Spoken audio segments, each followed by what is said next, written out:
Ova ljubav za cijelu planetu bi mogla da se odnosi na Indoneziju. Njihov nacionalni moto je ujedinjeni u različitosti. A to je odlika te daleke zemlje sa 250 miliona stanovnika, zemlje koja živi na više od 17.000 ostrva. Ove godine obeležavaju 69 godina nezavisnosti i 60 godina diplomatskih odnosa između Džakarte i Beograda. Subotne popodne obeležilo je druženje u dvorištu rezidencije Indonezije u Beogradu. Simboličnim puštanjem balona u bojama zastava dveju zemalja održano je popodne ispunjeno muzikom, izložbama, rukotvorinama i egzotičnom kuhinjom.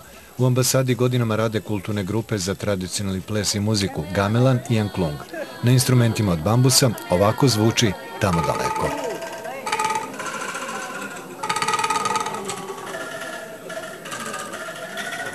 Bio je to susret instrumenta sa ostrva Jave i srpskog Melosa. U Indoneziji postoji sektor kreativne industrije pri Ministarstvu ekonomije, koji objedinjuje hiljade malih i srednjih preduzeća. To je novi izvor preduzetništva među mladima, naročito onim do 35 godina, koji čine 60% populacije. Sledeći taj model, neka srpska mala preduzeća krenula su tim putem. Otuda i širok izbor kreativnosti preko keramike, kože, drveta, svile i tekstila.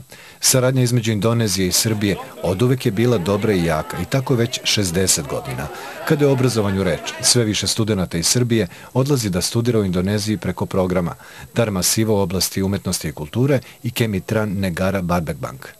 I ja sam bio tamo od 2011. do 2014. Pre mesec i po dana sam se praktično vratio u Srbiju i studirao sam studije kulture u Solou, to je grad u centralnoj Javi, odakle potiče i sadašnji predsjednik Indonezije. Neke od srpskih studenta videli smo i čuli preko direktne veze. Jedan od njih je Vladimir Ćirjaković iz Čačka, koji je završio postdiplomske studije i postao filmska zvezda. Upoznali smo i stipendiste iz Novog Sada. Do sada je bilo nas 98, znači čekamo tog jubilarnog 100. Postoje 3 različite programa, neki idu na godinu dana da uče jezik ili kulturu. Ja sam bio na različitom programu, 3 godine sam proveo tamo. Prvo sam učio jezik, a posle sam se pridružio redovnim master studijama javne administracije i tamo sam stekao svoju prvu diplomu. Preko programa naše vlade Svet u Srbiji, brojni studenti iz Indonezije pohađali su master i doktorske studije kod nas. Osnovali su i Udruženje indonežanskih studenta. Indonezija je najveće ekonomsko tržište u jugoistočnoj Aziji, zahvaljujući tromeđi Tihog okeana, Malajskog prolaza i Indijskog okeana. Prema nekim ekonomskim pokazateljima, u Indoneziji najbrže raste broj milionera u svetu. Do 2015. godine onih koji će imati u svom džepu $1.000.000 bit će više od 100.000. Kompanije iz Indonezije ulažu u Srbiju. Investicije Salim grupe u Srbiji predstavljaju prvi i pravi primjer direktnog prisustva indonežanskih kompanija u Srbiji. Njihove nudle i špagete iz naše zemlje distribuiraju se u 12 zemalja regiona. Odlučeno je da Srbija bude i mesto gde će se one proizvoditi. Mi smo prošle godine u Inđiji kupili 5 hektara zemlje i potpisom ugovora o izgradnji fabrike ove godine krećemo u januaru 2015. sa izgradnjom i očekujemo negde u oktobru, novembru da bude gotova fabrika u Inđiji. Ambasador je umjesto šala od batika nosio šal iz Čačka koje je poslao predsjedniku i ministrima svoje vlade.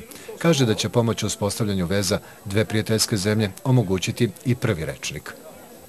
Napravljen je prvi srpsko-indonežanski rečnik. Uradila ga je jedna dama iz Srbije, Kristina Nikolić. Ona živi 12 godina u Indoneziji i udala se za jednog lekara. Živi u skladnom i srećnom braku i ovo što je uradila veoma je važno. Posle 4 godine provedene u Beogradu, ambasador Samuel Samson sa suprugom odlazi, najpre u rodni Ambon, a zatim u Džakartu. Želeo je da mu na rastanku od prijatelja zasviraju trubači. Želja mu je ispunjena.